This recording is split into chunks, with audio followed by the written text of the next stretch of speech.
Yuk kita akan belajar satu kata yang Tuhan taruhkan kuat sekali dalam hati saya. Yaitu adalah ekosistem. Dan ini menjadi tema kita hari ini. Saya berikan judul yaitu adalah ekosistem. Teman-teman yang ada di bisnis digital, di bisnis networking pasti sangat mengenal kata ini yaitu ekosistem. Tetapi agar Anda bisa mengikuti saya khotbah 30 menit ke depan, yuk sama-sama. Menurut Kamus Besar Bahasa Indonesia, inilah arti daripada ekosistem, yaitu 2-3 ya. Ekosistem adalah suatu kesatuan sistem ekologi yang terbentuk oleh hubungan timbal balik tidak terpisahkan yang saling mempengaruhi. Saling menguntungkan antara semua makhluk hidup dengan lingkungannya. Untuk cepat mendarat, saudaraku, konon masyarakat Jepang sebagai pengkonsumsi sashimi, mengkonsumsi ikan segar. Diteliti ikan segar tidak bisa didapatkan di laut yang dangkal. Ternyata ikan segar itu didapatkan di laut yang dalam. Dan kita akan melihat di sini ada sebuah ekosistem, ada kesatuan ekologi, ada satu kesatuan manusia dengan sekelilingnya, manusia dengan lingkungannya. Di situ ada pemakan, ada orang-orang yang mengkonsumsi, di situ ada nelayan, di situ ada ikan tangkapan. Dan apa yang terjadi ketika mereka sampai di laut yang dalam mendapatkan ikan tangkapan? Nelayan berpikir keras. Bagaimana caranya sampai pelabuhan dalam keadaan segar dan dikonsumsi dalam keadaan segar. Maka sampailah pada sebuah ide, di kapal nelayan dibuat yang namanya kolam seadanya, diisi air laut, ikan tangkapan dimasukkan dalam kolam tersebut. Dalam perjalanan menuju ke pelabuhan, ternyata ikan tersebut yang berenang di dalam kolam tangkapan di dalam kapal nelayan dalam keadaan lemas. Jadi masyarakat Jepang tidak terlalu bahagia karena ikannya tidak lagi segar. Tetapi apa yang terjadi oleh karena itulah sampai pada sebuah ide, ikan tangkapan dimasukkan dalam kolam tangkapan yang sama, tapi oleh nelayan ditambahi, yaitu hiu-hiu kecil. Agar sepanjang perjalanan ikan tangkapan dikejar hiu. Dan ketika sampai di pelabuhan ternyata segar. Setuju nggak dengan saya? Tidak ada yang dirugikan, semua diuntungkan. Di situ ada masyarakat, di situ ada nelayan, di situ ada ikan tangkapan, di situ ada hiu-hiu kecil. Dan inilah sebuah ekosistem kesatuan yang sempurna menurut saya. Dan sering kali dalam kehidupan Tuhan hadirkan hiu-hiu kecil. Tolong katakan ya. Untuk apa? Mendatangkan kebaikan. Dan kita akan lihat satu pewahyuan sederhana sebetulnya. Yuk sama-sama kita lihat. Ulangan 7. Kitab Ulangan adalah kitab yang beberapa minggu sebelum Musa wafat ditulis. Dan merupakan kitab ensiklopedia. Daripada kitab-kitab Pentateuch atau dikenal sebagai kitab Torah, di mana sampai detik ini orang-orang Samaria, kitab sucinya adalah Pentateuch.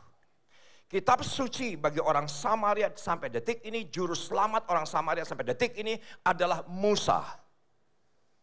Mereka tidak mengenal kitab-kitab perjanjian lama yang lain kecuali yang ditulis Musa. Dan Musa memberikan satu kesimpulan dari Kejadian, Keluaran, Imamat, Bilangan, sampailah beberapa minggu sebelum beliau wafat. Dia tuliskan salah satunya yang didokumentasikan, sikap terhadap penduduk tanah Kanaan. Ternyata di Kanaan ada ekosistem, ternyata di Kanaan ada ekologi. Apa yang terjadi? Yuk sama-sama kita lihat. Apabila Tuhan Allahmu telah membawa engkau ke dalam negeri kemana engkau masuk untuk mendudukinya, ia telah menghalau banyak bangsa dari depanmu, yakni orang Het, orang Girgasi, orang Amori, orang Kanaan, orang Feris, orang Hewi, dan orang Yebus. 7 bangsa yang lebih banyak dan lebih kuat daripadamu. Ini doa saya. Agar semua kita sampai pada Kanaan, kita katakan ya. Kita sampai kepada tanah perjanjian, kita katakan ya. Tetapi tolong perhatikan slide berikut ini, saya buat untuk Anda. Silahkan difoto, ternyata Kanaan atau sorga itu bukan lokasi tapi situasi dan kondisi. Semuanya oke? Ternyata sorga itu bukan lokasi, tolong katakan ya. Ternyata sorga atau Kanaan atau tanah perjanjian itu situasi dan kondisi yang Tuhan izinkan dalam kehidupan kita. Karena Yesus sendiri berdoa, jadilah kehendakmu di bumi seperti di sorga. Tolong katakan amin. Jadi sorga bukan lokasi, bukan mati dulu baru kita masuk sorga. Oh tidak, dalam perkawinan kita bisa mengalami yang heavenly.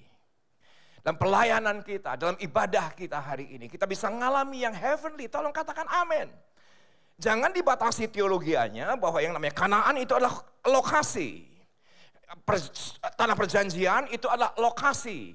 Bahkan sorga itu lokasi. Oh bukan. Dan kita melihat di sini justru ketika Tuhan bawa mereka ke Kanaan. Tuhan perhadapkan, Tuhan hadirkan 7 bangsa yang besar, lebih kuat dan lebih besar. Nah bagaimana agar Anda dan saya mengalami heavenly places dalam kehidupan kita? Yuk langsung ke Ulangan 7 ayat 21-22.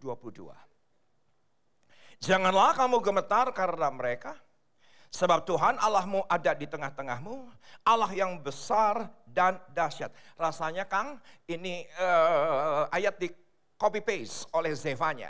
Dan sering kita pujikan di gereja, Tuhan Allahmu ada di antaramu, sebagai pahlawan yang memberi kemenangan. Rasanya di copy paste karena ayatnya persis bahwa Tuhanmu, Allahmu yang besar, yang dahsyat ada di tengah-tengahmu, katakan ya. Perhatikan ayat yang ke-22. Yuk sama-sama kita baca dengan suara keras, termasuk yang di pojok-pojok. Termasuk yang di belakang. Senang sekali saya bisa mendengar suara Anda dengan lantang. 2, 3 ya.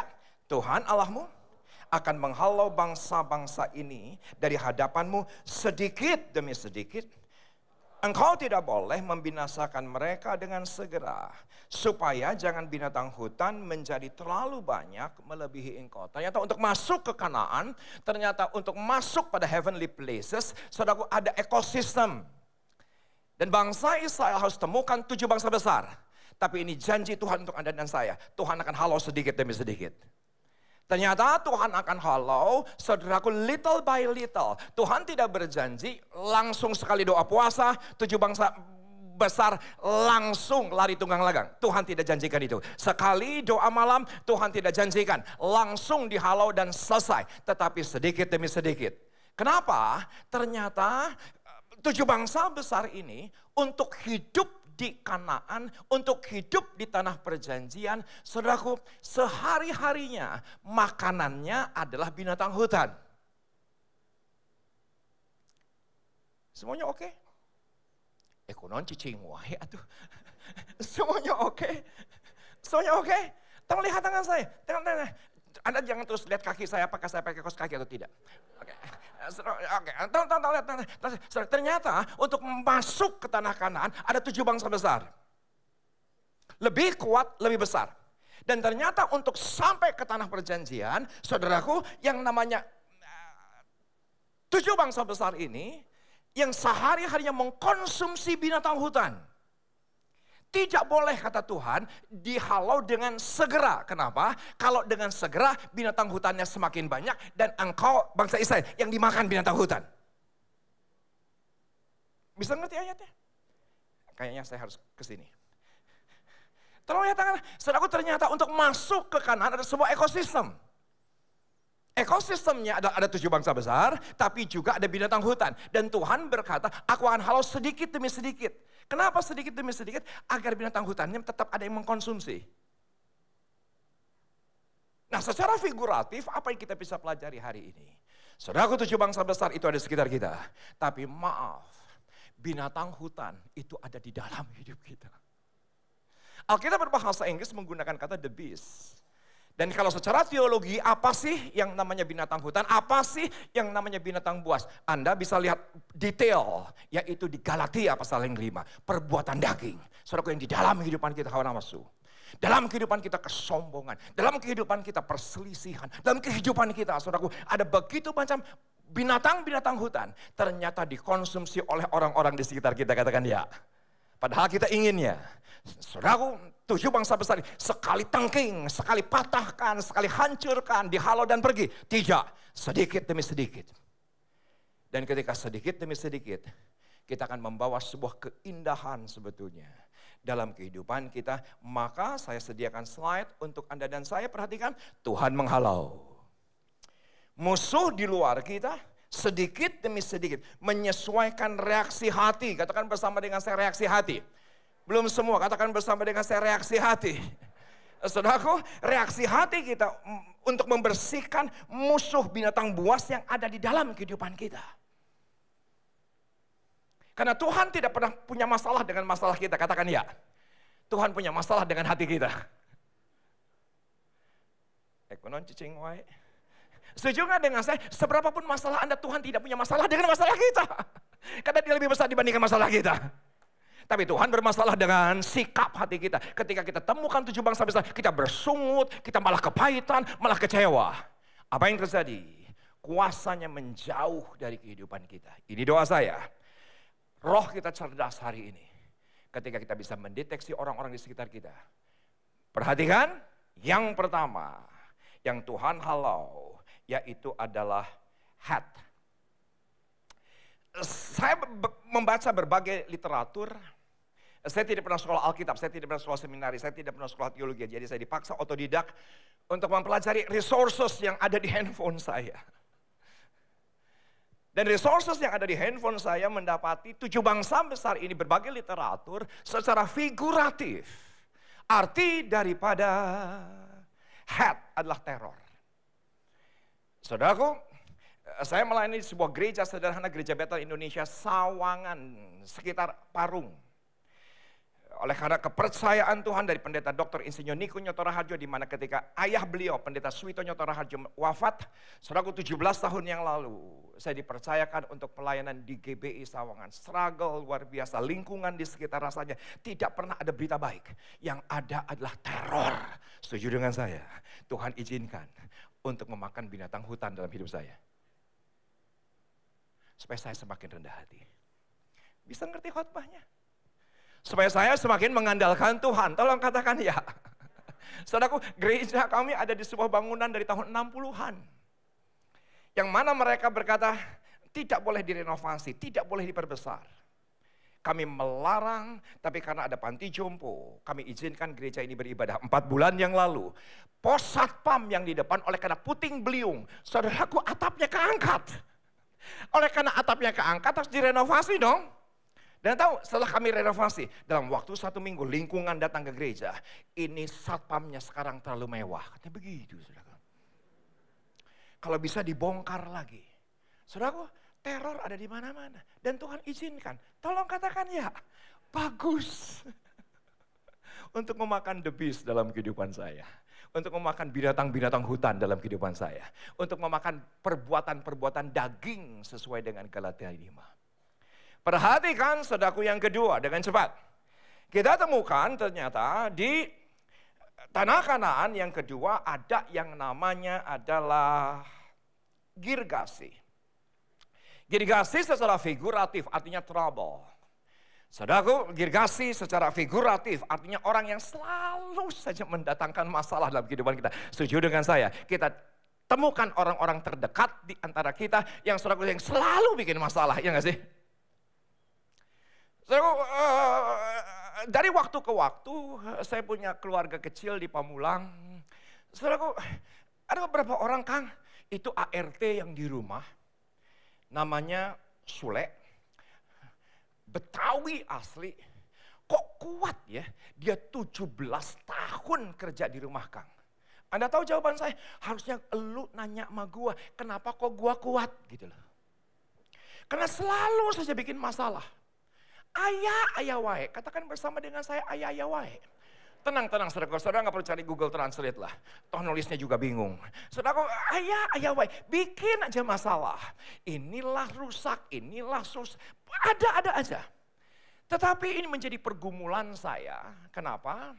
Karena Saya merindukan dia yang 17 tahun melihat pekerjaan Tuhan lewat pelayanan kami, keluarga kami, dia dimenangkan. Ini kerinduan saya. Dan saya tahu dia hadirkan walaupun saya bisa pecat dalam satu hari. Bisa saya keluarkan dalam satu hari. Kenapa? Karena saya punya hak atas rumah saya. Setuju dengan saya? Tapi saya tahu kalau dia ada itu Tuhan hadirkan. Orang Tuhan hadirkan gergasi di sekitar saya. Dan saudaraku, saya berpikir kelas 17 tahun, ini orang gak tobat-tobat ya. Ya mungkin dia melihat buruknya kehidupan kami. Saudaraku setuju dengan saya, di rumah tidak ada satupun yang bisa disembunyikan. Di gereja bisa disembunyikan, di mimbar bisa disembunyikan, di rumah gimana?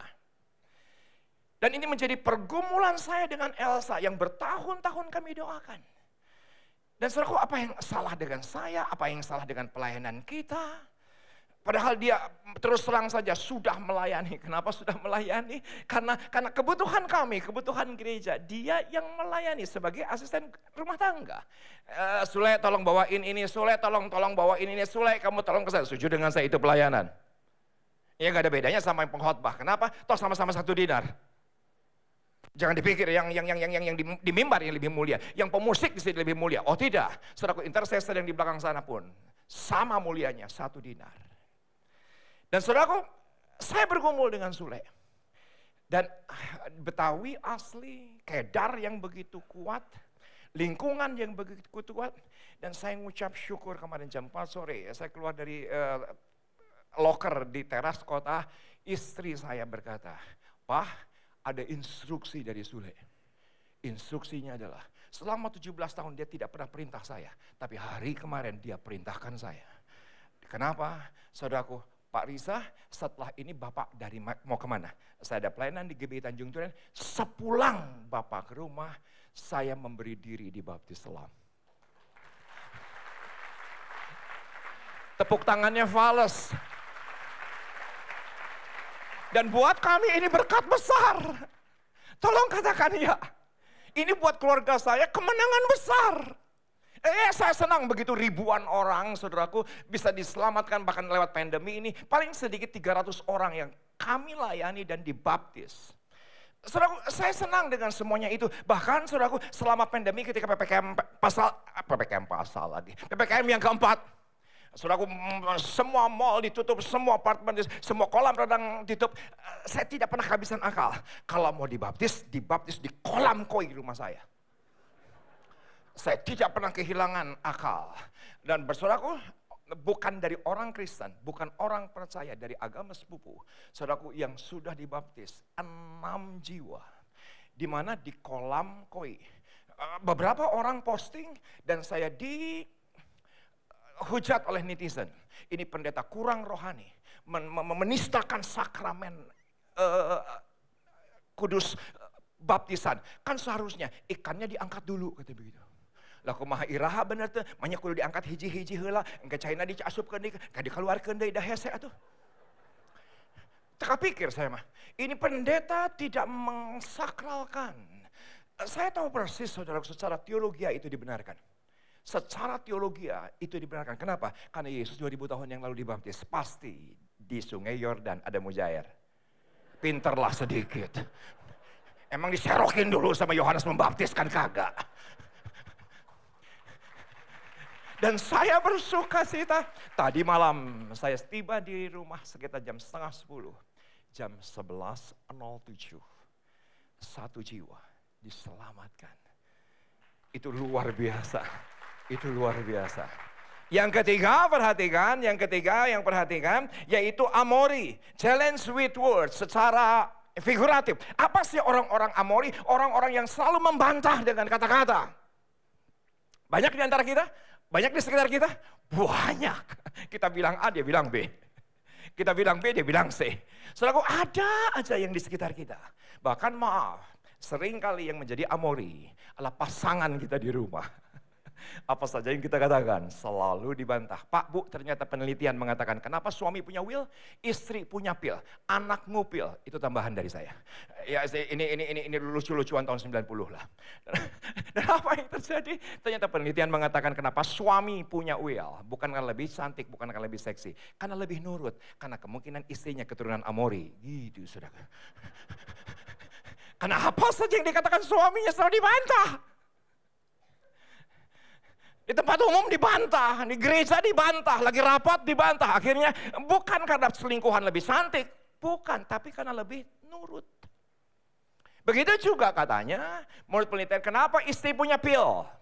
Ternyata selingkuhan bukan karena lebih ganteng, bukan karena lebih kaya, tapi karena lebih gampang diatur. Gitu, saudaraku.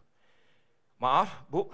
Nanti ibu, bapak keluar dari tempat ini, ketika sampai di mobil, kita mau lewat mana? Kita lewat kiri. Oh tidak, lewat kanan. Anda jangan bilang gini, kamu Amori. Jangan ya, saudara. Jangan. Ya Tuhan izinkanlah. Ada Amori di sekitar kita. Untuk memakan habis, the beast dalam kehidupan kita. Katakan ya. Untuk kita semakin kecil, dan dia ujungnya yang semakin besar. Tepuk tangan bagi Tuhan kita. Yang keempat yaitu Kanaan, arti Kanaan adalah trapper. Arti Kanaan secara figuratif artinya adalah orang-orang yang selalu jebak. Ayo kita ikut kor. Ternyata saudaraku ada niat busuk.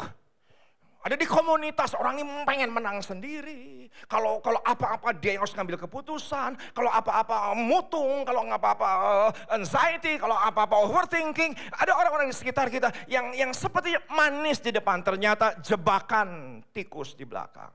Saudaraku, sorry, Anda nggak bisa tengking. Tolong katakan ya. Ketika Anda temukan di komsel saudara, ketika Anda temukan di komunitas Anda, harus mensyukuri keberadaan mereka. Kenapa? Karena mereka menyempurnakan hidup kita.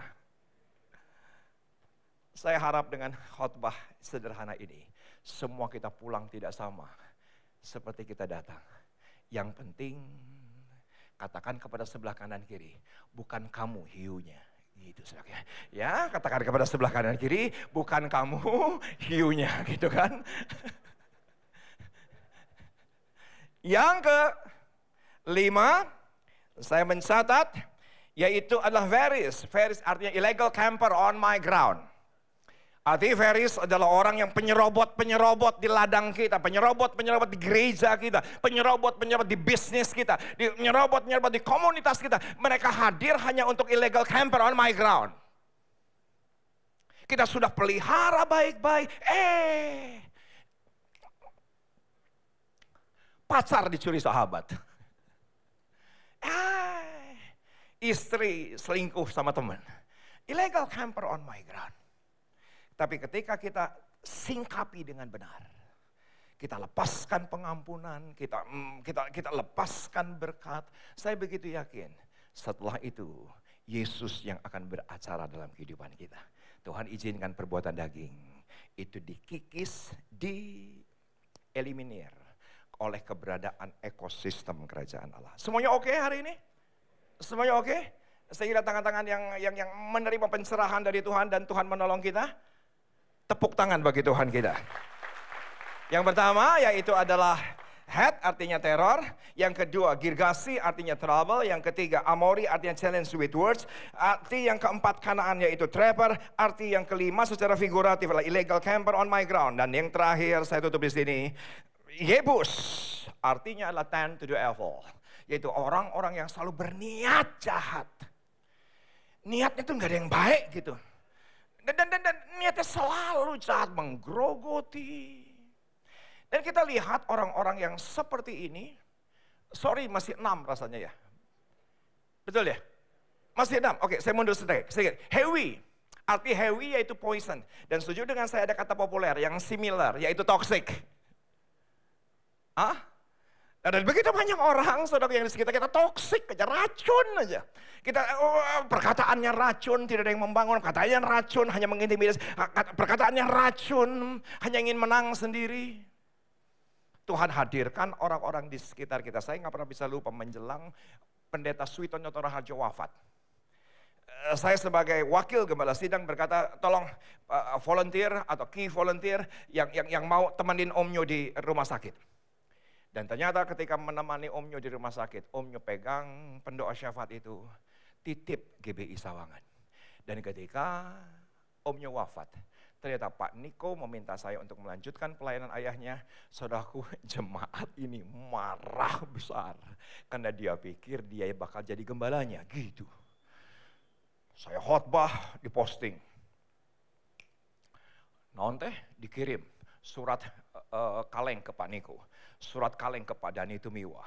Ieu teh khotbahna teu balik kitu kieu. Katakan bersama dengan saya kitu kieu.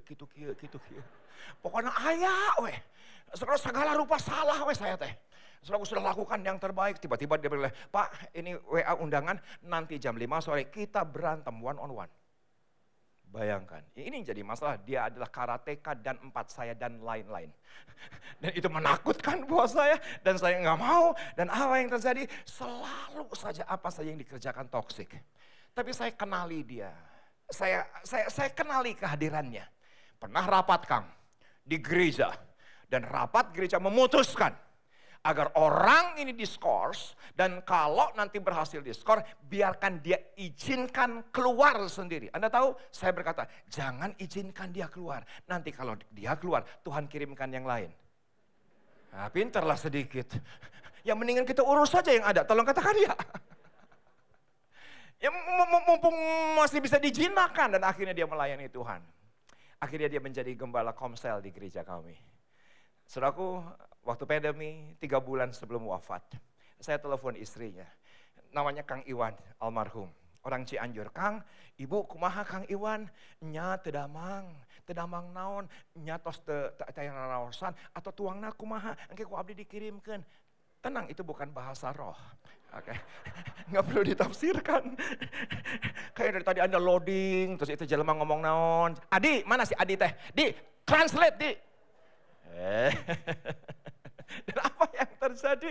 Saudaraku, saya bilang gini sama istrinya, Bu, tolong dong, aku pengen ngomong sama Kang Iwan, sama suami. Dan ketika itu saya langsung switch ke video call. Ketika saya switch ke video call, apa yang terjadi? Istrinya bilang gini, "Papa, itu yang di video siapa?" Saya suka dengan jawabannya. Dia bilang gini, "He's my friend." Itu keren. Daripada diusir, mendingan kita jinahkan. Karena Tuhan izinkan untuk mendatangkan kebaikan. Tepuk tangan baik di Tuhan. Yang terakhir, waktu saya habis, yaitu adalah Yebus. Artinya Yebus ada 10 to the evil. Orang-orang yang selalu berniat jahat dan tidak ada yang baik rasanya. Daripada orang itu, dan ada begitu banyak orang yang konseling dengan saya. "Pak Pendeta, saya temukan di bisnis saya temukan di perusahaan saya temukan di pelayanan saya temukan di komunitas saya." Ada saja orang, Anda tahu, ngucap syukur karena Tuhan hadirkan. Maaf saudara, orang Kristen akhirnya jadi overthinking, jadi kepahitan karena nggak ngerti pewahyuan. Dan hari ini, slide yang terakhir, ini dalam pelayanan saya buat untuk Anda tadi malam sekitar jam 11. Saya baru tadi pagi kirimkan ke Ibu Anita. Satu slide untuk Anda, Roh Kudus menolong kita untuk cerdas. Katakan bersama dengan saya, cerdas. Untuk mengenali keberadaan mereka, mensyukuri keberadaan mereka. Lepaskan pengampunan yang Tuhan berikan atas kita untuk semua mereka. Yang ujungnya Roh Kudus membawa kita untuk memenangkan jiwa mereka. Tepuk tangan bagi Tuhan.